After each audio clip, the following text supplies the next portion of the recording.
আমন্ত্রণ সবাইকে hour democracy অনুষ্ঠানে সঙ্গে আছি আমি সেলিম ওমরাও খান। দর্শক, ষষ্ঠ উপজেলা পরিষদ নির্বাচনের প্রথম ধাপে কম ভোট পড়া রেকর্ডের পর এবার দ্বিতীয় ধাপে ১৫৭ উপজেলায় ভোট হচ্ছে ২১ মে। এই ধাপে বিনা ভোটে জয়ী হয়েছেন ২১ জন প্রার্থী। ভোটের দিন যতই ঘনিয়ে আসছে ততই বাড়ছে আচরণবিধি লঙ্ঘন ও সংঘাত সহিংসতার ঘটনা।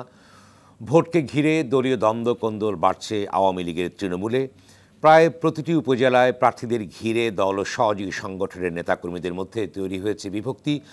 অন্যদিকে দলের নির্দেশ অমান্য করে নির্বাচনে অংশ নেয় সিনিয়র নেতাসহ বহিষ্কার করা হয়েছে বিএনপির কয়েকশো নেতাকর্মীকে। নানান চক্রান্তের পরও উপজেলা নির্বাচনে ভোটার উপস্থিতি অকল্পনীয় দাবি করে আওয়ামী লীগ সাধারণ সম্পাদক ওবায়দুল কাদের বলেছেন, বিএনপি নেতাকর্মীরা দলের সিদ্ধান্ত মানে না, আর বিএনপি বলছে উপজেলা নির্বাচন বয়কট করছে ভোটাররা। এমন বাস্তবতায় আজ আমাদের আলোচনার বিষয় ভোট ও তৃণমূলের রাজনীতিতে ভোটের প্রভাব কী। আর এ বিষয়ে আলোচনার জন্য আজ আমাদের সঙ্গে স্টুডিওতে আছেন বাংলাদেশ আওয়ামী লীগের অর্থ ও পরিকল্পনা বিষয়ক উপকমিটির সদস্য মাহমুদ সালাউদ্দিন চৌধুরী, সাবেক ছাত্রনেতা মুশাররফ আহমেদ ঠাকুর এবং ঢাকা সাংবাদিক ইউনিয়নের সাবেক সাধারণ সম্পাদক সাজ্জাদ আলম খান তপু। দর্শক, আপনি আলোচনায় অংশ নিতে পারেন। টেলিভিশনের পর্দায় দেখা নম্বরে ফোন করে আপনি প্রতিক্রিয়া দিতে পারেন, জানাতে পারেন মতামত, প্রশ্ন করতে পারেন, লিখতে পারেন ফেসবুকেও। যাচ্ছে মূল আলোচনা বিষয় ভোট ও তৃণমূলের রাজনীতিতে ভোটের প্রভাব কী। প্রথমে আমি শুরু করতে চাই মোশাররফ আহমেদ ঠাকুর, আপনাকে দিয়ে শুরু করতে চাই। আপনি জানেন যে উপজেলা নির্বাচন চলছে, প্রথম ধাপ শেষ হয়েছে এবং দ্বিতীয় ধাপ শুরু হচ্ছে ২১ মে থেকে। এর ভিতরে আপনাদের দলীয় নেতাকর্মীদের কোনোভাবেই ঠেকানো যাচ্ছে না। প্রায় ১০০ পর্যন্ত যে তথ্য মতে ১৯৭ জনকে বহিষ্কার করা হয়েছে এবং আরও এই পরিমাণ বাড়বে। তাহলে কি দাঁড়াচ্ছে, কেন ঠেকানো যাচ্ছে না? আপনাদের এই সিদ্ধান্ত সঠিক কিনা অনেকে বলবার চেষ্টা করেছেন যে ভোটের রাজনীতিতে বিএনপি একটি অন্যরকম, অর্থাৎ তারা যেতে চায় তৃণমূল পর্যায় থেকে, কিন্তু আপনার আটকে রেখে দলের অভ্যন্তরে এক ধরনের অর্থাৎ ক্ষতি সাধন হচ্ছে বা কিংবা দলের ভেতরে যে আপনার নির্বাচনমুখী হওয়ার যে প্রবণতা সেটি ক্ষতিগ্রস্ত হচ্ছে। আরটিভির দর্শক শ্রোতা, উপস্থাপক, অপর বিজ্ঞ আলোচকদ্বয়, সবাইকে ধন্যবাদ। দেখুন, যে আপনি যেটা দ্বিতীয় দফায় যে উপজেলা নির্বাচন এবং এখানে বহিষ্কারের প্রশ্ন এসছে, তো প্রথম কথা হচ্ছে যে বিএনপি কোনো বণিক সমিতি না। বিএনপি যে সর্বক্ষেত্রেই যে প্রফিট মেকিং অর্গানাইজেশন বা প্রফিট মাঙ্গার অর্গানাইজেশন, যে প্রফিটই সবচেয়ে সব কিছু, এটা না। এই ক্ষেত্রে আমি আপনাকে বলছি যে বিএনপি ন্যাশনাল ইন্টারেস্টটাকে সবচেয়ে বড় করে দেখে এবং আমরা যে ২০২৪-এ যে জাতীয় নির্বাচন বর্জন করলাম, আপনি দেখবেন এখানে আমাদের জাতীয় পর্যায়ের অনেক নেতৃবৃন্দ আছেন যারা হয়তো আগামী যে নির্বাচন আছে সেই নির্বাচনটি করার মতো তাদের শারীরিক সামর্থ্যই থাকবে না, তারপরেও তারা এই সিদ্ধান্তটি গ্রহণ করেছেন। না, আপনার নির্বাচনে অংশ না করার ভিতর দিয়ে কি অর্জন হতে পারে? আপনারা গণতান্ত্রিক দল, নির্বাচনমুখী দল, সেক্ষেত্রে আপনার নির্বাচন করবেন না, সেলিম ভাই, না করে অর্জনটা কি? এবং এটা কি? আমি তো ১০০ বার নির্বাচনে অংশগ্রহণ করতে চাই, আপনাদের মতো করে কি সেটি? না, আমি প্রহসন নিয়ে অংশগ্রহণ করতে চাই না। সমস্যাটা হচ্ছে এই জায়গায় যে ২০২৪ সালের ৭ই জানুয়ারি যে নির্বাচনটি হয়েছে, এটা কোনোভাবেই এটাকে নির্বাচন বলা চলে না। আপনারা তো অংশগ্রহণ করেননি ২০২৪ সালের ৭ই নির্বাচন, তাহলে তো পরিস্থিতি ভিন্ন হতে পারত। এটা একটি প্রহসন ছিল। আমি আপনাকে 4টা পয়েন্ট বলি। একটা হচ্ছে যে আপনি নিশ্চয়ই জানেন যে ১৯৭২ সালের ১১ জানুয়ারি প্রভিশনাল কনস্টিটিউশনাল অর্ডার বা অস্থায়ী সংবিধান আদেশ যে জারি হয়, সেইখানে বঙ্গবন্ধু শেখ মুজিবুর রহমান তিনি বলেছিলেন যে গণতন্ত্র মানেই হচ্ছে ওয়েস্টমিনিস্টার টাইপ অফ ডেমোক্রেসি। এই জন্য আমরা যুদ্ধ করেছি গণতন্ত্রের জন্য এবং এই জন্য আমরা রাষ্ট্রপতি শাসিত সরকার থেকে আমরা মন্ত্রিপরিষদ শাসিত সরকারে গেলাম। একটা পয়েন্ট। ২ নম্বর পয়েন্ট হচ্ছে যে সংবিধানের ৭-এর ১ অনুচ্ছেদে আছে এই রাষ্ট্রের মালিক জনগণ। ৩ নম্বর পয়েন্ট হচ্ছে ১১ অনুচ্ছেদে আছে যে এই মালিকানা প্রয়োগ করবে জনগণ প্রতিদ্বন্দ্বিতামূলক নির্বাচনের মাধ্যমে। আপনারা যে নির্বাচন না করেন, যে 52 অনুচ্ছেদে আছে রাজনৈতিক দল এমন একটি অধিসংঘ যে অধিসংঘের মাধ্যমে জনগণ তার রাজনৈতিক দর্শন ও মতামত চর্চা করে। তো সেইখানে আপনি বলেন 7ই জানুয়ারি নির্বাচনটাকে এই 4টা পয়েন্টকে একত্রে যোগ করলে এটা কি নির্বাচন বলা যায়? যে আপনি বিএনপির 25,000 লোকজনকে আপনি ঘরে বেঁধে রেখে জেলে ঢুকাই রাখলেন আর সবাইকে দৌড়ের উপর রাখলেন, আপনি নির্বাচনটা করবেন? আপনারা তো এক দফা দাবি দিয়েছিলেন ওই সময় যে এক দফা, অর্থাৎ আপনারা প্রধানমন্ত্রী পদত্যাগ চেয়েছিলেন, তারাও নির্বাচন অংশগ্রহণ করবেন না। সেক্ষেত্রে করণীয়টা কি? আপনারা যদি আন্দোলনের ভেতর দিয়ে গভর্নমেন্টের পতন ঘটাতে পারতেন সেটি ভিন্ন প্রসঙ্গ হতো, সেটাও পারেননি। সেক্ষেত্রে করণীয়টা কি? আর এটি স্থানীয় নির্বাচন, সেক্ষেত্রে কোনো প্রতীক নাই, আপনারা আপনাদের দলীয় নেতাকর্মীদের তো আপনারা প্রতিরোধ করতে পারছেন না, সেক্ষেত্রে কি করবেন আপনারা? আমি 7ই জানুয়ারি নির্বাচন, আমার বাচ্চা যদি আগুন ধরতে আসে, কুপি ধরতে আসে, কুপির আগুন সুন্দর দেখতে, বাইরে থেকে আমি কি দেবো নাকি? তো আমি 7ই জানুয়ারি নির্বাচন আমার জাতীয় নির্বাচন, এই নির্বাচনটি গভর্নমেন্ট প্রহসনের প্রতি পরিণত করেছে। এই সরকারের অধীনে বিএনপি নৈতিকভাবে নির্বাচনে যেতে পারে না। এটাতে যদি কোনো ব্যক্তির অসুবিধা হয় তিনি দলটা করবেন না, তিনি অন্য দল করবেন। ধন্যবাদ আপনাকে। এ পর্যায়ে আমি যাচ্ছি জনাব সাজ্জাদ আলমের কাছে, পরে যাই। এরপর যাচ্ছে মাহমুদ সালাউদ্দিন চৌধুরী। আপনি বলুন যে উপজেলা নির্বাচন চলছে, কিন্তু যে খবরটি আমরা বারবার লক্ষ্য করছি গণমাধ্যমে, সেটি হচ্ছে যে প্রথম ধাপের উপজেলা নির্বাচনে অনেক জাল ভোট পড়েছে, ভোট কেন্দ্র দখল, পেপার ছিনতাইয়ের ঘটনা, এবং সেখানে দলীয় এমপি মন্ত্রীদের ব্যাপক প্রভাব চলছে সেখানে, যার ফলে নানা রকম স্পিকারকে তারা চিঠি দিয়েছে, নির্বাচন করছে। অন্যদিকে নির্বাচন কমিশনকেও চিঠি দেওয়ার পরও কেউ কারো তোয়াক্কা করছে না। অনেকে বলবার চেষ্টা করছেন কোর্ট আনকোর্ট একটি নৈরাজ্যজনক অবস্থা বিরাজ করছে নির্বাচনকে ঘিরে। সেক্ষেত্রে কেন এটি? আপনাদের তো প্রতিনিধি নাই কোনো। হ্যাঁ, ধন্যবাদ আপনাকে। আজকের এই আওয়ার ডেমোক্রেসি অনুষ্ঠান যারা দেখছেন সবাইকে আমি শুভেচ্ছা জানাই, আর আমার বিজ্ঞ আলোচক যারা আছেন সবাইকে আমি শুভেচ্ছা শুরু করতে চাই। আমরা প্রথম ধাপে নির্বাচনটা শেষ করেছি এবং দ্বিতীয় ধাপে নির্বাচন পরশুদিন 21 তারিখ শুরু হচ্ছেন। আমার এলাকা চট্টগ্রাম 5 হাটাজারি, এবং হাটাজারিতে ইলেকশন কিন্তু 21 তারিখ। মানে ঢাকায় বসেও যে আমার এলাকার যে উত্তাপ, প্রতিদিন কোনোভাবে ফোনের মাধ্যমে আমাদের যোগাযোগ হচ্ছে যাচ্ছে, এবং আমিও কালকে যাবো আমার এলাকায়। তো এই যে নির্বাচন একটা প্রক্রিয়া সারা বাংলাদেশে শুরু হয়েছে, একদম উৎসবমুখর পরিবেশে কিন্তু চলছে। যেমন আমার এলাকায় এই যে আপনি যেটা বলেছেন নির্বাচনে যে আচরণবিধি লঙ্ঘন কিংবা প্রভাব খাটানোর চেষ্টা, হ্যাঁ, প্রভাব খাটানোর চেষ্টা কোথাও কোথাও করে, কিন্তু সবসময় সব জায়গায় সফল হচ্ছে এটা ঠিক না। সফল না হলেও সেখানে মন্ত্রীদের প্রভাব তো দৃশ্যমান হচ্ছে সেখানে, যেটা কথা ছিল না। আমার কাছে তাহলে অন্যরা কিভাবে নির্বাচন দৃশ্যমান কোনো প্রভাব আছে বলে মনে করি না, কারণ এখানে যেহেতু নির্বাচন যারা করছেন তারা কিন্তু নিজের যোগ্যতা নিয়ে কিন্তু দাঁড়িয়েছেন। কারণ যেহেতু আমাদের সামনে যে প্রতিযোগীরা আছেন সবাই কিন্তু অনেকটা একই দলেরই আমাদের মধ্যে।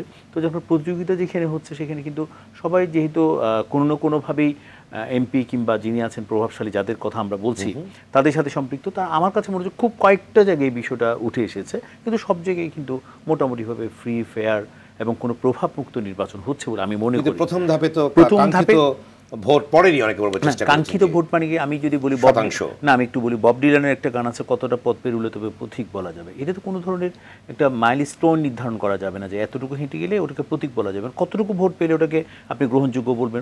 ওই যে ভোটটাকে কিভাবে গণতন্ত্রকে মজবুত করার মতো, এতটুকু ভোট পড়লে গণতন্ত্র মজবুত হবে, এতটুকু ভোট পড়লে, এটা তো কোনো ধরনের ব্যারোমিটার নাই। স্থানীয় নির্বাচন তো আপনি 30% ভোট পড়েছে, সব মুখর পরিবেশ সকল স্তরের মানুষ সেখানে অংশগ্রহণ করে থাকে, কিন্তু 30% কি আগে ছিল এমন কোনো ঘটনা ঘটেছে? না, আমি আগে ছিল না মানিয়ে যে এখন হতে পারবে না। এখন যেমন মানুষের সংখ্যা বেড়েছে, আমি মনে করি ভোটারের সংখ্যাও বেড়েছে, সব কিছু মিলিয়ে। কিন্তু পাশাপাশি এটাও ঠিক যে মানুষ, যেমন ধরুন আমরা ফ্যামিলিতে হয়তো 6 জন ভোটার আছি, আমরা 2 জন গেছি, 4 জন যায়নি। এটা মানে নয় যে তাদের ভোটের প্রতি অনীহা, এটা না মানে নয় যে তারা সরকারের প্রতি অনীহা, এটা আমি কিন্তু ব্যক্তিগতভাবে আমি মনে করি না। কারণ কিন্তু এখন কিন্তু মানুষের যে, আমি মনে করি মানুষের জীবনযাত্রাও কিন্তু একটু অন্য ধরনের হয়ে গেছে, এবং সেই আগে একদম গ্রামে গঞ্জে ভোটের আগে যেভাবে লাইন ধরে ভোট দেওয়ার বিষয়টা ছিল সেই বিষয়টাও কিন্তু কমে এসেছে। মানুষজনের অংশগ্রহণ কমেছে বলে তো 30% হয়েছে, কিন্তু তার মানে নয় যে একদম ভোট প্রক্রিয়াটাই কিন্তু হয়েছে, মিথ্যা প্রমাণ হয়ে যাবে। কিন্তু আমার কাছে মনে হয়েছে উৎসব মুখর যেটা বলছি, যেমন ধরেন প্রার্থীদের যে প্রচারণা সেগুলো কিন্তু সর্বক্ষেত্রেই চলছে, এবং আপনি দেখেন সব প্রার্থী চেষ্টা করছে তার ফ্যান ফলোয়ার যে এই যে নির্বাচনী কর্মকাণ্ড তিনি যেগুলো তৈরি করেছেন সবাইকে যেন তিনি ভোট সেন্টারে নিয়ে যেতে পারেন। তো তো কতটুকু সফল হবেন প্রার্থীর উপর নির্ভর করে, এমন না যে রাষ্ট্রীয় কোনো প্রভাব প্রতিপত্তি না, খাটিয়ে এখানে লোকাল নির্বাচনে। আমি যেটি বলতে চেয়েছি সালাউদ্দিন চৌধুরী, সেটা হচ্ছে যেখানে একজন মন্ত্রী কিংবা এমপি যখন একটি উপজেলা কাজ করে তখন তার সমস্ত দলই কিন্তু তার পক্ষে কাজ করে, সেক্ষেত্রে অন্য প্রার্থী যারা আছেন তারা কি সঠিকভাবে কাজ করতে পারছে, বা তারা তো অসন্তোষ প্রকাশ করছেন, এই জায়গাটি কেন? আমি বলি কোথাও অসন্তোষ প্রকাশের যে ভাষা এবং অসন্তোষ প্রকাশ করার মতো যে একটা পরিবেশ, এটা তো আছে, তাই না? এমন না যে এমপি কিংবা মন্ত্রী যিনি প্রভাবশালী তিনি কথা বলতে দিচ্ছে না, তিনি কোনো ধরনের এই মুভমেন্ট করতে দিচ্ছে না, তা তো না। ওনারা ওনার মতো করেই করছেন। একটা এমপি হয়তো বা চেষ্টা করেন, আমি জানি না, হয়তো বা চেষ্টা করেন, কিন্তু সফল তো সব জায়গায় হয় না। এবং আমার গত প্রথম ধাপে যে নির্বাচনটা হয়েছে এবং ওখানে কিন্তু সফলতার মুখটাও কম দেখেছেন। আপনি দেখেন কোনো এমপি কিংবা মন্ত্রীকেও কিন্তু নির্বাচন কমিশন থেকে বলা হচ্ছে আপনারা আচরণবিধি লঙ্ঘন করছেন, আপনারা কিন্তু সরে যেতে হবে, এবং প্রকাশ্যে কিন্তু কোনো ধরনের সভা সমাবেশ করা কিন্তু ওনারা সবাই কিন্তু বিরত আছেন। এখন আমি যদি বলি স্মার্টফোন কিন্তু অনেক বড় একটা স্মার্ট মাধ্যম, এই মাধ্যমে কিন্তু উনি ফ্যান ফলোয়ার্সদেরকে তৈরি করতে পারেন ওনার পছন্দের প্রার্থী। দলীয় ফোরাম থেকে তো নির্দেশনা দেওয়া অবশ্যই দলীয় ফোরাম তো আছে, সেটিও তো মানা হচ্ছে না। না, সেটি মানা হচ্ছে না। গুটি কয়েকজন মানুষের জন্য আমি সবাইকে দোষারোপ করতে পারবো? বেশিরভাগ, আমি বলবো যে 99% মানুষই মানছে, 99% কর্মী নেতা যারা আছেন সবাই মানছেন, হয়তো পয়েন্ট সামথিং কিংবা 1% ওনারা এদিক ওদিক করছেন। এই ধরনের আমি বলছি প্রত্যেকটা দলের কিংবা ইয়ার মধ্যে কিন্তু এই ধরনের কিছু না কিছু থাকে, কিন্তু এদেরকে দমন করার জন্য যে আমি মনে করি কাদের ভাই দলীয় পদক্ষেপ নিয়েছেন কোনো? না, আমি বলি কালকে আমাদের এই যে আমাদের মাননীয় প্রধানমন্ত্রী বঙ্গবন্ধু কন্যা শেখ হাসিনা স্বদেশ প্রত্যাবর্তন দিবসকে আমাদের একটা আলোচনা সমিতি তেজগাঁও কার্যালয়ে, সেখানে কিন্তু কাদের ভাই একটা কথা বলেছেন। তিনি বলেছেন দেখেন পানিশমেন্ট দিনে মানে এনার্জি দেওয়া হবে না। আপনি গত নির্বাচনে 75 জনকে নমিনেশনে দেওয়া হয় নাই এত এমপির মধ্যেই, তো এইটাও এক ধরনের পানিশমেন্ট। কখন কার উপর যে এই পানিশমেন্ট নেমে আসে এটা কিন্তু হয়তো যাদের উপর আসবে সেই বুঝবে। অনেক ধরনের কিন্তু বিষয় থাকে, হয়তো নির্বাচনের জন্য অপেক্ষা করতে, নির্বাচন প্রক্রিয়া শেষ হলে হয়তো বা কোনো না কোনো আনুষ্ঠানিক ঘোষণাও আসতে পারে, এটা আমাদের সর্বোচ্চ দলীয় ফোরাম থেকে সিদ্ধান্ত নিবে। কিন্তু দলের শৃঙ্খলার জন্য যে কোনো সিদ্ধান্ত কিন্তু মাননীয় প্রধানমন্ত্রী এবং বঙ্গবন্ধু করে নিতেই পারে এগুলো। আমি পাশাপাশি আমাদের যে মোশাররফ ভাই কিছু কথা বলছে একটু বলি আপনাকে। বিএনপির উনি বলছে বিএনপি কোনো বণিক সমিতি না, বিএনপি আমি মনে করি বিএনপি বণিক সমিতি এটা ঠিক আছে, বিএনপি কোনো রাজনৈতিক দলের পর্যায়ে আর আছে বলে আমার মনে হয় না। কারণ রাজনৈতিক দলের মূল কাজগুলো কি? আমরা নির্বাচনে যাব, জনগণের সাথে সম্পৃক্ত কাজগুলো করব। আপনি দেখেন সেই যে নৌবলা শুরু হয়েছে, তাদের নৌবলাতেই তারা আছেন। 18 সনের নির্বাচনে তারা যেন তেনভাবে গেলেন, 14 সনের নির্বাচনে গেলেন না, 7ই জানুয়ারি নির্বাচনের আগে তো তারা মোটামুটিভাবে তাদের ইউটিউব যোদ্ধা আছেন, তাদেরকে স্বপ্ন দেখিয়েছেন যে কোনো মুহূর্তেই সরকার শেষ হয়ে যাবে। কিন্তু দেখা গেছে কি জানেন, মানে কোনো ধরনের সরকার তো শেষই হয়নি, এবং তারা এক ধরনের আলটিমেটাম দিয়েছে 28 তারিখের পরে কাউকে নামতে দেওয়া হবে না, আমলকে খুঁজে পাওয়া যাবে না, নানা ধরনের উস্কানিমূলক বক্তব্য দেওয়ার পরে একটা জিনিস দেখেছি নিজেরাই আজকে হাত পা গুটিয়ে নিজেরাই কিন্তু চলে গেছেন নির্বাচনের মাঠ থেকে। তো যার কারণে বিএনপি যে যত কিছুর দোহাই দিক না কেন, যে তাদের যে কর্মী আছেন তাদের আবেগ অনুভূতি বোঝার মতো যে সক্ষমতা, আমি ওকে বিএনপির যিনি সর্বোচ্চ নেতা আছেন, যিনি বাইরে থেকে দলটা চালাচ্ছেন, তিনি এটাকে একদম হারিয়ে ফেলেছেন। যার কারণে আজকে বিএনপি নেতারা কিন্তু আপনি দেখেন সমস্ত এই যে আমাদের উপজেলা নির্বাচন যেগুলো হচ্ছে সবগুলোতে কিন্তু অংশগ্রহণ করছেন, এবং আমাদের সেকেন্ড হাফের নির্বাচন 21 তারিখ হচ্ছে, পরবর্তী ধাপ সম্ভবত 30 তারিখ। পরবর্তী ধাপে আমরা যেটা দেখছি সেখানেও কিন্তু নির্বাচনে অংশগ্রহণ করার জন্য তাদের প্রস্তুতি নিয়ে নিয়েছে, এবং এই পর্যন্ত 197 জন প্রত্যাহার করা হয়েছে, সাসপেন্ড করা হয়েছে। সাজ্জাদ আলম খান তপু, আপনি কি আপনার বিশ্লেষণ কি আছে? একটি দিক, অন্য দিক হচ্ছে যে অর্থাৎ আওয়ামী লীগ কেন্দ্রীয় কমিটির পক্ষ থেকে কিন্তু বেশ কিছু নির্দেশনা দেওয়া হয়েছিল তৃণমূলের পর্যায়ে, কিন্তু সেগুলো মানা হয়নি, যার ফলে স্পিকার এবং নির্বাচন কমিশনের কাছে তারা চিঠি দিয়েছে অন্যান্য প্রার্থীরা, এবং সেখানেও দলীয় শৃঙ্খলা ভঙ্গের অভিযোগ আছে। অন্যদিকে বিএনপির একটি বড় ধরনের অংশগ্রহণ করেছে এবং প্রায় 200-র উপরে এখন বহিষ্কার করা হয়েছে এই পর্যন্ত। তাহলে কি দাঁড়াচ্ছে, কি মূল্যায়নটা কি আপনার? ধন্যবাদ আপনাকে, যারা দেখছেন তাদের শুভেচ্ছা। আপনি দেখেন যে উপজেলার নির্বাচনে প্রার্থীপদ দিয়ে আওয়ামী লীগ ও বিএনপি এই যে পক্ষ থেকে যে সমস্ত নির্দেশনা দেওয়া হয়েছে নেতৃত্ব থেকে, সেগুলো কিন্তু কম বেশি চ্যালেঞ্জের মুখে পড়েছে আর কি। যেমন স্বজনদের বিষয়ে চ্যালেঞ্জের মুখে পড়েছে, আবার এই বহিষ্কার আদেশ হবে, বহিষ্কার আদেশ হয়েছে এবং আগামীতেও হবে এমন ঘোষণার পরেও বিএনপির অনেক প্রার্থী বিএনপি করে বা শুভানুধ্যায়ী সমর্থক নেতৃবৃন্দ তারাও কিন্তু প্রার্থী হচ্ছে। অর্থাৎ কেন্দ্রীয় নেতৃত্বের যে সিদ্ধান্ত, সেই সিদ্ধান্ত কোনো না কোনোভাবে কিন্তু চ্যালেঞ্জের মুখেই পড়ছে আর কি, এবং সেইখান থেকে কিন্তু বের হয়ে আসছে না। বিএনপি স্পষ্টত তাদেরকে চিহ্নিত করে তারা বহিষ্কার আদেশ দিয়েছেন। এখন এই রাজনৈতিক দলগুলো যে বহিষ্কার আদেশ দেয় সেটি সারা জীবনের জন্য বলা হলেও অনেক ক্ষেত্রেই কিন্তু আসলে বাংলাদেশের রাজনৈতিক প্রেক্ষাপটে দেখা যায় সেই বহিষ্কার আদেশ হয়তো একটা সময়ের পরে হয়তো থাকে না, প্রয়োজনের খাতিরে অথবা বাস্তবতার নিরিখে সেগুলো আবার পুনর্বিবেচনা করে আবার হয়তো রাজনীতির সেই মাঠে ময়দানে তারা মূল স্রোতেই আবার আসার একটা সুযোগ থাকে। সেই কারণেই কি আসলে বিদ্রোহ করবার সেই প্রবণতা সেই জায়গাটা রয়েছে। আরেকটি জায়গা হচ্ছে যেমন ধরেন এই যে আওয়ামী লীগ সাধারণ সম্পাদক বলেছেন যে আসলে শাস্তির তো নানান বিধান, একটা হচ্ছে যে শোকজ করে শাস্তির জায়গা হতে পারে অথবা পরবর্তীতে নমিনেশন না দিয়েও একটা শাস্তির জায়গা হতে পারে। কিন্তু তাৎক্ষণিকভাবে যে ঘোষণাটা দেওয়া হয়েছিল, অর্থাৎ এমপি, বাংলাদেশের তো বিভিন্ন জায়গায় প্রশ্ন উঠেছে যে এমপিরা তার যার অনেকের নির্বাচনী এলাকায় একটা এমপি তন্ত্রের মতো করে প্রতিষ্ঠা লাভ করেছেন। সেই বলয় ভাঙবার জন্যই তো আওয়ামী লীগের পক্ষ থেকে বলা হয়েছিল এমপি মন্ত্রীর স্বজনরা যাতে নির্বাচনে অংশগ্রহণ না করেন। কিন্তু সেইটি তো আসলে বলার মধ্যেই আছে, ঘোষণাও দেওয়া হয়েছিল এবং সেখান থেকে আসলে দুই একজন হয়তো সরে গেছেন। আমি জানি না যারা সরে গেছেন তারা লোকজন আছে এবং সেই ক্ষেত্রে এমপিদের স্বজনকে যেভাবে পৃষ্ঠপোষকতা করা হতো, এমপির লোক হিসেবে যারা চিহ্নিত তারা কিন্তু সেই ধরনেরই পৃষ্ঠপোষকতা পাচ্ছে এবং ক্ষমতার বলয়ে আসলে এমপি সাহেবের বাইরে আর অন্য কারো আসবার জায়গাটা বড্ড বেশি চ্যালেঞ্জের এবং খুব বেশি আমার কাছে মনে হয় যে অতিক্রম করাটা অত্যন্ত কষ্টকর হয়ে গেছে আর কি। সেই জায়গাতেই কিন্তু নির্বাচনের আমরা দেখছি যে প্রথম দফায় নির্বাচনে আপনি বলছিলেন যে খুব বিপুল পরিমাণ মানুষের অংশগ্রহণের জায়গাটা হয়তো সাড়া পায়নি। নির্বাচন কমিশন কিন্তু এ দফা বলছেন এবং চেষ্টা করছেন যে আসলে নির্বাচনে সাধারণ অর্থাৎ ভোটারদের অংশগ্রহণ কীভাবে বাড়ানো যায়, এই জন্য স্থানীয় প্রশাসনকে তারা কতটুকু কাজে লাগাতে পারে সেরকম একটি জায়গা। যারা প্রার্থী হন তারা তো আসলে স্থানীয় সরকার নির্বাচন, সবচেয়ে বড় কথা হচ্ছে যে দল কাউকে মনোনয়ন দেয় নাই, কিন্তু দলের তো একটা তদারকি রয়েছে এবং দলের পছন্দের অর্থাৎ দলের নেতৃবৃন্দ অর্থাৎ মন্ত্রী এমপিদের পছন্দের প্রার্থী রয়েছেন। তার বাইরে আসলে তারপরেও দেখা যাচ্ছে যে আসলে প্রার্থীরা অনেককেই হয়তো টানতে পারছেন না, অর্থাৎ বেশিরভাগ প্রথম দফায় 1/3 হয়তো ভোটারদেরকে আকৃষ্ট করা গেছে, দ্বিতীয় দফায় নির্বাচন কমিশন স্থানীয় প্রশাসনকে কাজে লাগানোর চেষ্টা করেছেন। সেটি কতটুকু হবে সেটি তো আমরা নির্বাচনে যে ভোটারদের উপস্থিতির টার্নওভারটা কম, এর কারণটা কি মনে হয় আপনার কাছে? এইসব সেটিও তো হতে পারে যে আসলে ধরেই রাখছে যে এরা হয়তো প্রার্থী জয়লাভ করতে পারে। দ্বিতীয় নম্বর হচ্ছে যে প্রতিদ্বন্দ্বিতা হচ্ছে, আরও বেশি প্রতিদ্বন্দ্বিতার প্রত্যাশার সেই জায়গাগুলো হয়তো সারা জাগাতে পারেনি, যে প্রত্যাশার জায়গাগুলো হতে পারে নাই।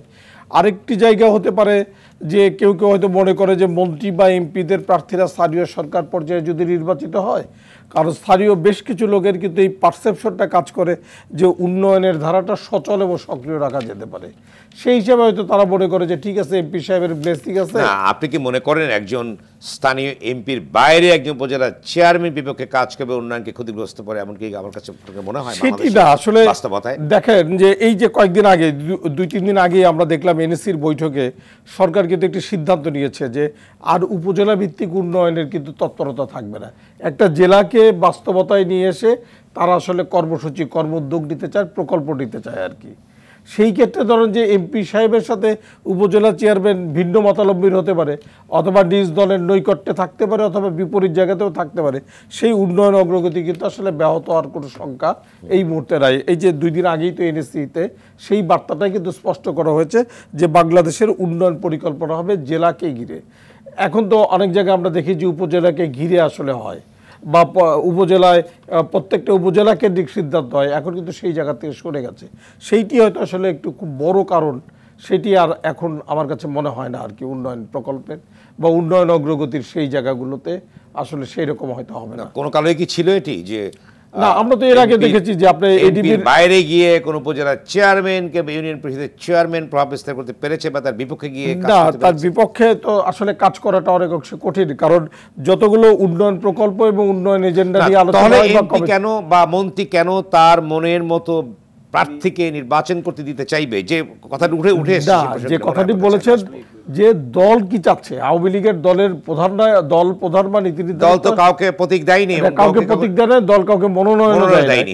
বরঞ্চ দল বলেছে যে তার নেতৃবৃন্দর আসলে নির্বাচনের পথটাকে যাতে অবারিত করা যেতে পারে, সেই জন্য কিন্তু মন্ত্রী এমপির বলয়ের বাইরে বা তাদের স্বজনদের বাইরে ত্যাগী নেতাকর্মীরা যাতে আসলে প্রতিনিধিত্ব করবার সুযোগ পায়, সেই জন্যই তো এই সিদ্ধান্তের জায়গাটা কিন্তু বাস্তবে করা গেছে এবং ক্ষেত্র বিশেষে হয়েছে। ক্ষেত্র বিশেষে তো আসলে চ্যালেঞ্জের মুখেই পড়েছে।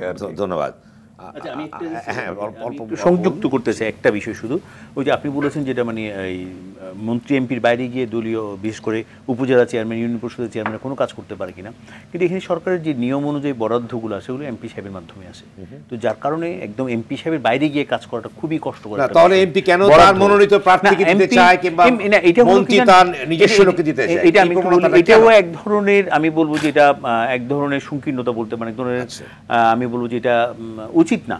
কারণ এমপির বাইরে যাওয়ার কোনো সুযোগ নেই, রাষ্ট্রীয় কাঠামো অনুযায়ী কোনো সুযোগই নেই। কারণ আইন শৃঙ্খলা রক্ষাকারী বাহিনী যে সভা বলতে চাইছেন যে তার মানে কর্তৃত্ব প্রতিষ্ঠার বিষয়, যে আমার লোক থাকতে হবে, হয়তো তার এটা হলো তার নিজস্ব মানসিকতার ব্যাপার। এমপি সাহেব তো কমিটির উপদেষ্টা।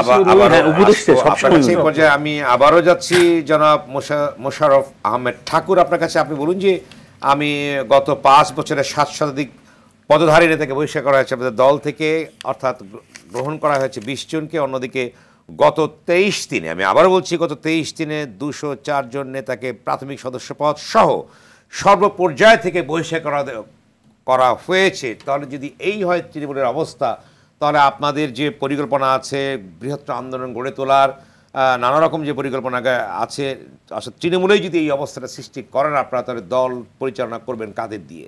সেলিম ভাই, আমাদের প্রথম দফায় 152টি উপজেলার মধ্যে 52টির জন্য তফসিল ঘোষণা করা হয়েছিল। 138টি না 39টিতে ইলেকশন হচ্ছে, 157টি দ্বিতীয় পর্যায়ে। তো 157 আর 52 900 হইল আপনার 309। 309-এর জন্য 3টা করে পোস্ট যদি হয় 927। 927-এর জন্য প্রতিটা পোস্টের এগেনস্টে 4 জন করে বিএনপির মতো পার্টিতে ইলেকশন করার লোক আছে। তো সেইখানে 3708 জনের মধ্যে যদি 2 জন বহিষ্কার হয়, 200 জন বহিষ্কার হয়ে থাকে, খুব বেশি কি? 1।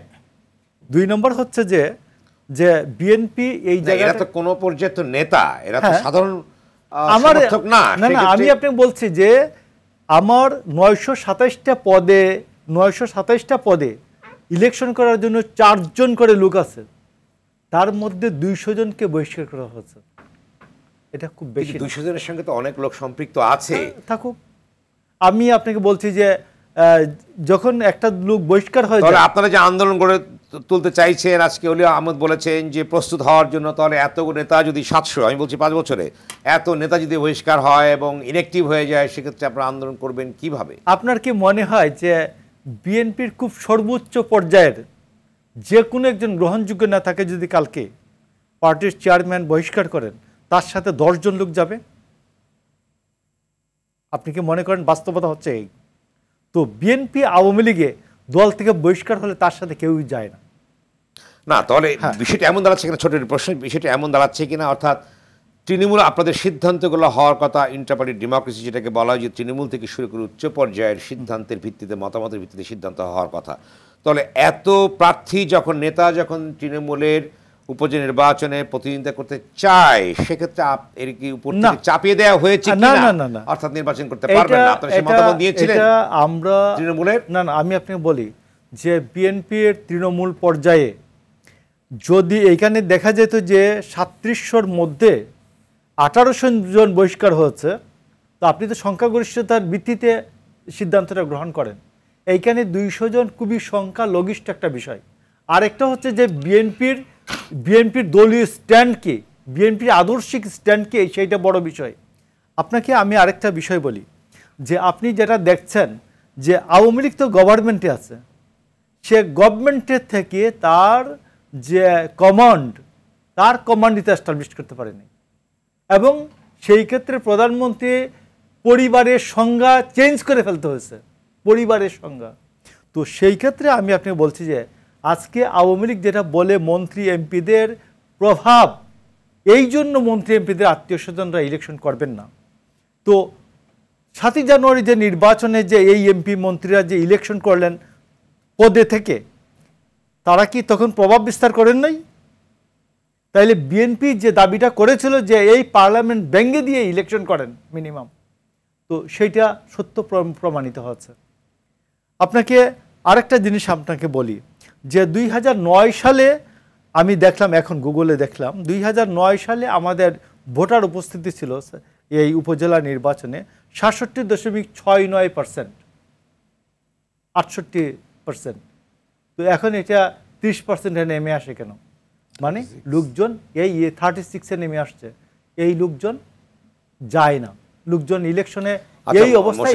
ঠাকুর, আপনি একটু বলুন যে নির্বাচন বর্জন আপনার 13 সালে অর্থাৎ 14 সালে যেটা আপনারা বর্জন করলেন, 18 সালে অংশগ্রহণ করলেন একটা স্বল্পমাত্রায়, এবার নির্বাচন বর্জন করলেন, স্থানীয় পর্যায়ে বর্জন করছেন, তাহলে আপনারা বর্জন কেন করছেন? আপনারা কেন আন্দোলনের ভেতর দিয়ে আপনাদের কাঙ্ক্ষিত লক্ষ্য অর্জন করতে পারছেন না? অর্থাৎ আমরা তো আন্দোলনে আছি ভাই, সেই আন্দোলন কোনো সে ধরনের কার্যকর ভূমিকা রাখতে পারছে না? না, কার্যকর ভূমিকা এক জিনিস, আরেকটা হচ্ছে যে আমি তো এইখানে হক তুহা মতিন আলাউদ্দিনের ইয়াটা করছি না, যে সশস্ত্র বিপ্লবটা করছি না, আমি সশস্ত্র বিপ্লবটা করছি না।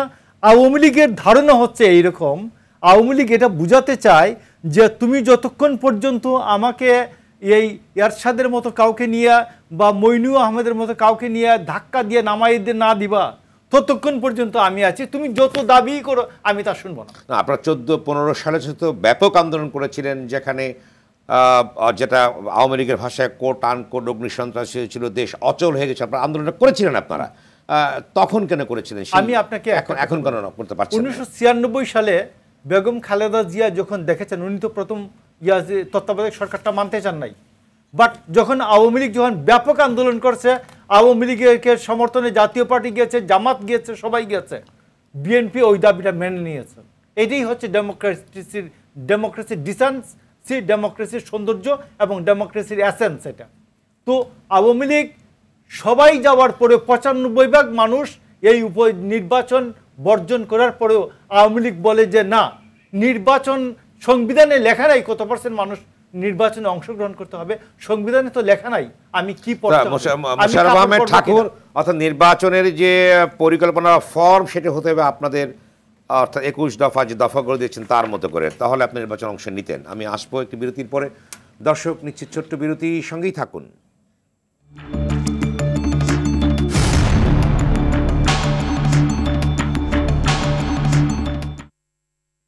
দর্শক, বিরতির পর আবারও স্বাগত আওয়ার ডেমোক্রেসি অনুষ্ঠানে। সঙ্গে আছে আমি সেলিম আমরাও খান।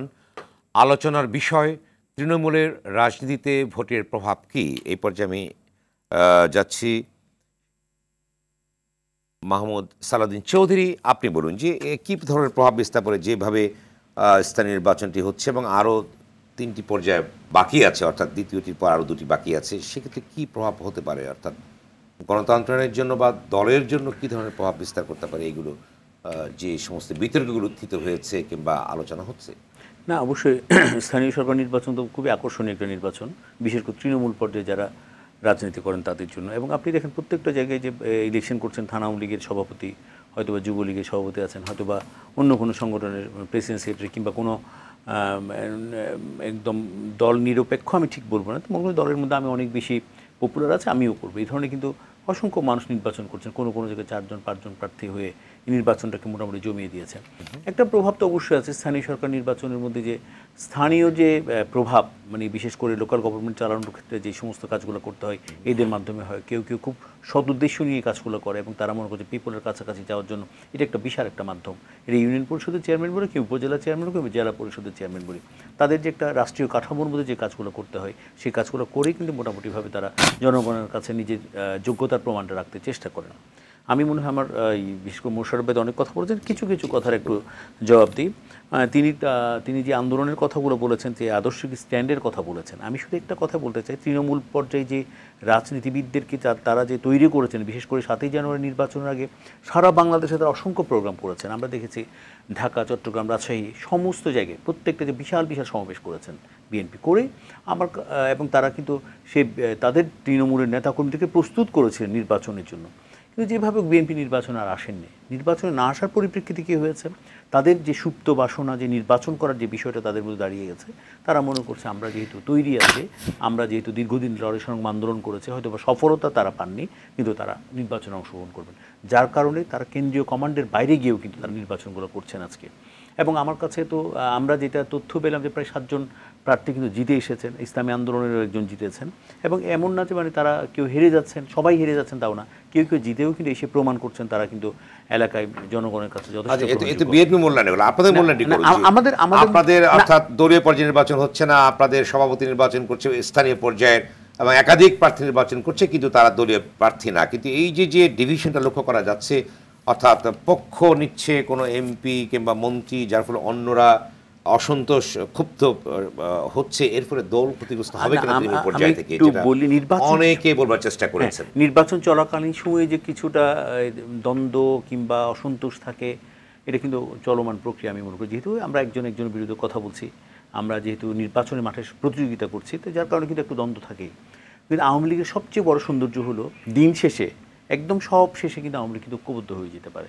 এবং এই যে আপনার যে আজকের যে যেমন 21 তারিখে যে নির্বাচন, যদি আমার এলাকার কথা বলি, আমার এলাকায় খুবই 3 জন প্রার্থী খুবই ফাইট করছেন, এবং নির্বাচনের রেজাল্ট হওয়ার পরে আমার কাছে মনে হয় তাদের দ্বন্দ্ব বিরোধ যাই আছে না সবগুলো মিটমাট হয়ে যাবে, সবাই একই পথে হাঁটতে থাকবে। যেটা একটা স্টাডি আছে যে যেখানে আপনাদের দলের বিভিন্ন প্রার্থী অর্থাৎ নেতারা একই পদে নির্বাচন করছেন, সেক্ষেত্রে তার অর্থ বিত্ত ব্যয় করছে, সেই ক্ষেত্রে একজন প্রভাবশালী ব্যক্তি যদি তার পক্ষ গ্রহণ করেছে, সেই ক্ষত কি মুছে যাওয়ার মতো না? একটা ক্ষোভ তো থাকবেই। যেমন ধরেন 3 জনই প্রার্থী আছেন, কোনো না কোনো কারণে একজন প্রার্থীর পক্ষে কিন্তু নিচ্ছেন আপনি যে প্রভাবশালী যাদের কথা বলছেন। এই ক্ষেত্রে তো হয়তো বা যেমন আমি যদি মনে করি আমি বিপক্ষে কেউ অবস্থান করেছেন, আমার ভিতরে কিন্তু এক ধরনের ক্ষত, একদম দহন থাকবেই। ওদের এটা প্রকাশ্যে একদম আসবে না, কিন্তু আমার ভেতরকার যে এই যন্ত্রণা কিংবা বেদনা, দহন প্রক্রিয়াটা ভবিষ্যতে আপনার রাজনীতি ক্ষতিগ্রস্ত করবে না। এটা শুনে যে উনি তো বলেছেন আমাদের কোনো কমান্ড নেই, আমাদের নেত্রীর যে কমান্ডটা সারা বাংলাদেশে আছে, এবং 1981 সালে উনি স্বদেশে ফিরে আসার পরে উনি যে সারা বাংলাদেশের নেতা কর্মীদের মধ্যে যেভাবে উনি নিয়ন্ত্রণ আনতে চেষ্টা করেছেন, কিংবা উনি দলকে কন্ট্রোল করে একটা শৃঙ্খলার মধ্যে নিয়ে এসেছেন, সেই শৃঙ্খলার বাইরে যাওয়ার কারো কোনো সুযোগ নেই। কারণ আমাদের একটা দলীয় কাঠামো আছে, এই কাঠামোর মধ্যে সবাইকে থাকতে হবে, সে যতই প্রভাবশালী হোক না কেন, যতই বড় হোক না কেন, দলের চেয়ে কেউ বড় হতে পারবে না। তো যার কারণে দিন শেষে কিন্তু দলের শৃঙ্খলার প্রতি সবার অবিচল শ্রদ্ধা আছে, এবং দলের প্রতি সবাই কমিটেড, যার কারণে যতই দ্বন্দ্ব থাকুক না কেন, কিন্তু ওই দ্বন্দ্বটা অন্তত আর যাই হোক, দলকে ছাপিয়ে কিংবা দলের কোনো ক্ষতি হয়, দেশের কোনো ক্ষতি হয়, ওই ধরনের কোনো কাজ কোনো নেতা করবে। নির্বাচনে নানা রকম কথাবার্তা মানছে না কিংবা দলীয় নির্দেশনা মানছে না, এটা কি দলের বিরুদ্ধে শৃঙ্খলা ভঙ্গ নয়? এই নির্বাচন চলাকালীন সময় হয়তো বা কেউ, আমি বলবো কেউ জিদের বসে বলি, কিংবা তার যে সাহস, তার যে প্রভাব প্রতিপত্তি দেখানোর জন্য হয়তো নির্বাচনের মাঠে আছেন, কিন্তু আমি বলি নির্বাচন যেদিন শেষ হয় এর পরদিন থেকে সে কিন্তু নর্মাল কাজে ফিরে আসবে বলে আমার বিশ্বাস। ধন্যবাদ আপনাকে। সাজ্জাদ আলম খান তপু, আপনার কি বিশ্লেষণ আছে? বেশ করে এর ভিতরে আরেকটি সংযুক্ত হয়েছে, যেটা আপনি বলবার চেষ্টা করুন, যে জনাব ওবায়দুল কাদের সাহেব আজকে বলেছেন বাংলাদেশ ব্যাংক নিয়ে, যেটা আপনি সাংবাদিক, একটা ইউনিয়নের সাবেক সাধারণ সম্পাদক, নানা রকম প্রতিক্রিয়া আছে, এর ভিতরে নির্বাচন সবকিছু মিলে আপনার কি বক্তব্য আছে? উপজেলা নির্বাচন প্রসঙ্গে এটা বলতে চাই যে আসলে প্রার্থী বেশি থাকলে দলের ভিতরে আন্তঃসংঘাতের সৃষ্টি হয়। বরঞ্চ আপনি যদি দেখেন আরও 10 বছর আগে যদি দেখেন, যে সময় দলীয় প্রতীকে নির্বাচন হতো না উপজেলায়, তখনও কিন্তু দেখা গেছে যে প্রচ্ছন্নভাবে দল কিন্তু একজনকেই সমর্থন দিত, সেটি নাগরিক কমিটির ব্যানারেই হোক অথবা দলের প্রচ্ছন্ন ইঙ্গিত থাকতো। তো আসলে নির্বাচনে যেহেতু অর্থ লগ্নি করতে হয়, কর্মীদের ভিতরে একটা বিভেদের রেখা আসলে একেবারে গ্রাম থেকে শুরু করে উপজেলা সদর পর্যন্ত সেই রেখাটা আসলে বলিষ্ঠ হয়ে যায়। সেটা নিয়ে ভুল বোঝাবুঝি, সন্দেহ, সংঘাতের জায়গাটা তো আসলে দীর্ঘস্থায়ী হয়তো হতে পারে আর কি, পরবর্তীতে এটি স্পষ্ট হয়ে যাবে। বাংলাদেশ ব্যাংকের প্রসঙ্গে আসতে চাই আর কি। যেমন ধরেন যে বাংলাদেশ ব্যাংকে তো আমরা বেশ কিছুদিন ধরেই দেখছি যে বাংলাদেশ ব্যাংক কর্তৃপক্ষ যারা, তারা আসলে সাংবাদিকদের প্রবেশের ক্ষেত্রে বিধিনিষেধ আরোপ করেছেন আর কি। সাংবাদিকরা যেভাবে স্বাচ্ছন্দ্যে বাংলাদেশ ব্যাংকে প্রবেশ করতেন, বাণিজ্য বা অর্থনীতি নিয়ে যারা কাজ করে, তারা এই বিষয়টি কিন্তু গভর্নর সাহেবের নোটিশও আনা হয়েছে, কিন্তু তারপরেও কিন্তু এটার উল্লেখযোগ্য অগ্রগতি হয় নাই। ইতিমধ্যে তারা আনুষ্ঠানিকভাবে কিন্তু একটি বর্জন কর্মসূচিও কিন্তু করেছেন, যে বাংলাদেশ ব্যাংক যে প্রেস কনফারেন্স ডেকেছিলেন, একজন ডেপুটি গভর্নর, একজন মুখপাত্র ছিলেন, তারা জানিয়েছেন যে এই বিধিনিষেধ প্রত্যাহার না পর্যন্ত তারা এই প্রোগ্রাম বা কর্মসূচিতে অংশগ্রহণ করছে না। আজকে আওয়ামী লীগের প্রভাবশালী মন্ত্রী এবং সাধারণ সম্পাদক, তিনিও বলেছেন যে আসলে সেখানে প্রবেশাধিকারের খুব প্রয়োজন রয়েছে। আপনি কয়েকটি বিষয় যদি আপনি দেখেন যে উনি তো বলেছে ওয়েবসাইট থেকে ইনফরমেশন আমি সেই দিকে যাচ্ছি, যে আপনি যদি ধরেন যে ইউকের যে সেন্ট্রাল ব্যাংক, সেই সমস্ত সেন্ট্রাল ব্যাংকের ওয়েবসাইটে আমরা কি দেখি যে ওইখানকার যে সমস্ত মিটিং করে, পরিচালনা পর্ষদ যে মিটিং করে, সেই মিটিংয়ের তাৎক্ষণিক মিনিটটা পর্যন্ত আপনি পেতে পারেন। বাংলাদেশ ব্যাংকে যদি যান, আপনি তো হালনাগাদ পরিসংখ্যানই পাচ্ছেন না, ঋণ খেলাপির তথ্যই তো আপনি পাচ্ছেন না, কোন ব্যাংকে কি কালারের কোন বন্যে আসলে আপনি বিধৃত করেছেন সেটার তথ্যও তো আপনি আসছে না। অর্থাৎ এই জায়গাগুলোই নাই। আপনি মূল্যস্ফীতির হালনাগাদ তথ্য তো আপনি পাচ্ছেন না, সব তথ্য তো আপনাকে 3 মাস 4 মাস 5 মাস আগে পুরনো তথ্য রয়েছে। পুরনো তথ্য উপাত্ত দিয়ে কি আসলে দৈনন্দিন যারা তথ্য উপাত্ত বিশ্লেষণ করে অর্থনীতির যে সংবাদ প্রকাশ করে সেটি কি যথার্থ হবে? আর বাংলাদেশ ব্যাংকের এই তথ্য উপাত্তগুলো আমরা জানি যে সমস্ত সংবাদ প্রকাশ হয় তারও তো কিছু অংশ গবেষকরাও কাজে লাগিয়ে থাকেন বিভিন্ন কারণে। তাইলে এই তথ্য উপাত্ত সেই জায়গাটা নাই। যেমন বলা হচ্ছে বাংলাদেশ ব্যাংক বারবার বলার চেষ্টা করছে তাদের একটা মুখপত্র রয়েছে, মুখপত্র যে তাৎক্ষণিকভাবে সব প্রশ্নের উত্তর যেমন দিতে পারেন না, সেটি কিন্তু তার সীমাবদ্ধতা এই কারণে, কারণ তিনি কোনো না কোনো ডিপার্টমেন্টের নির্বাহী পরিচালক যাকে আসলে দায়িত্ব দেওয়া হয়। অন্যান্য জায়গার তথ্যপত্র কিন্তু তার কাছে থাকে না এবং সেটি সংগ্রহ করতে হয়। আমাদের যে বন্ধুরা দৈনন্দিনভাবে বাংলাদেশ ব্যাংকে যান তারা জানেন যে যে তথ্যগুলো ওই মুখপাত্রের কাছে থাকে না, সেটি পেতে তাদের অনেক বিড়ম্বনার মধ্যে পড়তে হয়। আপনি যদি আমরা তো জানি যে এই যে সাংবাদিকদের প্রবেশাধিকারটা যদি উন্মুক্ত করে দেওয়া হয়, সবার কাছে গেলেই যে তথ্য দেবে তা তো না। আমাকে এখন সুনির্দিষ্ট কারো কাছে কথা বলা হচ্ছে যে অমুক কর্মকর্তার কাছে যেতে চাই এবং তার একটি মৌখিক নির্দেশনাও দরকার হচ্ছে, কিন্তু দেখা যাচ্ছে যে যার কাছে যাওয়া হচ্ছে তিনি আর পরবর্তীতে আবার ফোন দিচ্ছেন না। ধারণা করা হচ্ছে, আমাদের বন্ধুরা যেটা বারবারই ধারণা করে, যে তার পরবর্তীতে তার ঊর্ধ্বতর কর্মকর্তা অথবা সহযোগী যারা রয়েছেন তাদেরকে নিবৃত্ত করা হয় যে সাংবাদিকদের সাথে আপনাদের দেখা সাক্ষাৎ বা কথা বলার প্রয়োজনীয়তার জায়গাটা কি হতে পারে। এই জায়গাগুলো এই সরকার তো না, একটা তথ্য আনতে গেলে অনুমতির প্রয়োজন হয়, সেটা কি না? নিশ্চয়ই আপনি আমাকে তো আপনি যে কোনো সময় তো যাওয়া যায় না, মিটিং এ থাকে বা ওনার অ্যাপয়েন্টমেন্ট অনুযায়ী যেতে হয়। কিন্তু আমি তো তার পর্যন্ত, তার দরজা পর্যন্ত তো পৌঁছাইতেই পারছি না।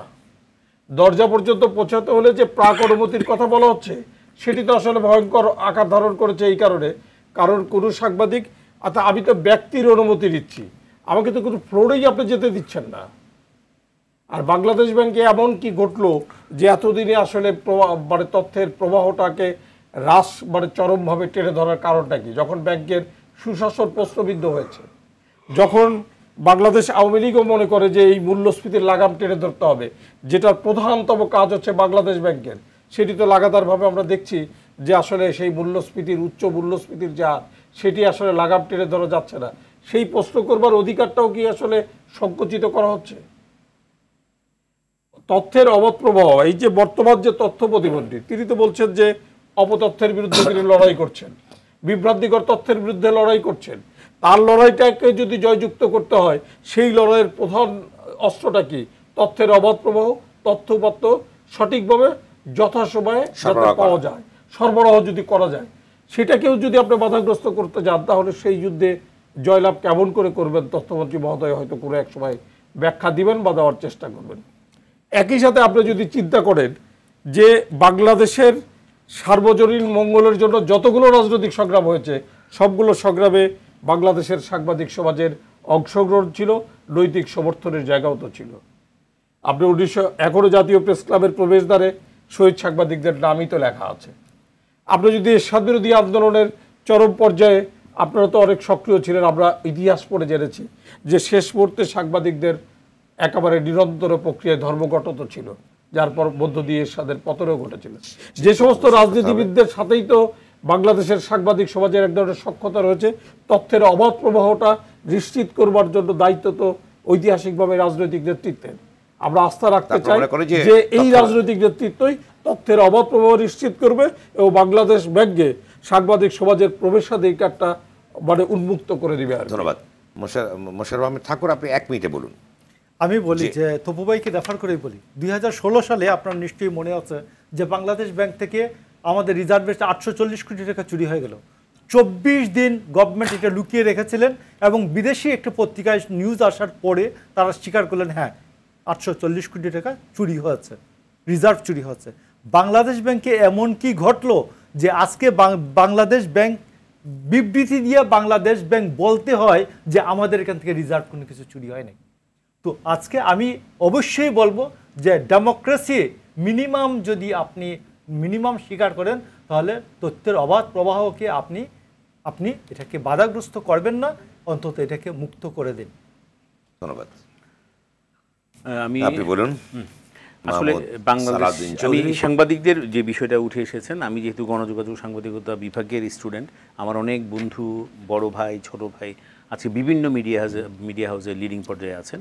আমি শুধু একটু নিউজ কালেক্ট করার ক্ষেত্রে কিন্তু একমাত্র সোর্স তো আর বাংলাদেশ ব্যাংক না। যদি বাংলাদেশ ব্যাংক সংক্রান্ত কোনো বিষয় সম্পর্কে আমি জানতে চাই, তো এই যে মুক্ত প্রবাহ যে বিষয়টা আছে, কিন্তু যেমন আজকে এখানে আমরা আলাপ করছি বিষয়টা নিয়ে, এবং সাংবাদিকরা কিন্তু নিউজ বয়কট করছেন, ওই জায়গাগুলো তো কিন্তু একদম অবারিত রাখা হয়েছে। এমন না যে সাংবাদিকদের একদম চেপে ধরা হয়েছে, তাদেরকে নিউজ বয়কট করেনি, আসলে তাদের ব্রিফিং বর্জন করছে। কিন্তু আমার কথা কিন্তু নিউজ কোনোভাবে আসছে, নিউজ বর্জন করবে কারণ সাংবাদিকরা তো নিউজ বর্জন করে না, নিউজ বর্জন আমি সাংবাদিকরা প্রতিবাদ জানানোর যে বিষয়গুলো আছে কিন্তু এটা জানিয়ে দিয়েছেন। আর পাশাপাশি আমাদের যে কমার্শিয়াল যে পাতাটা কিন্তু প্রত্যেকটা নিউজ পেপারে আছেন, ওইটা কিন্তু কোথাও কোনো জায়গায় অপূর্ণ নেই, কোনোভাবে কিন্তু নিউজ কালেক্ট করছেন এবং করেই কিন্তু তারা কিন্তু সংবাদ মাধ্যম এগুলো পরিবেশন করছেন আমাদের জন্য।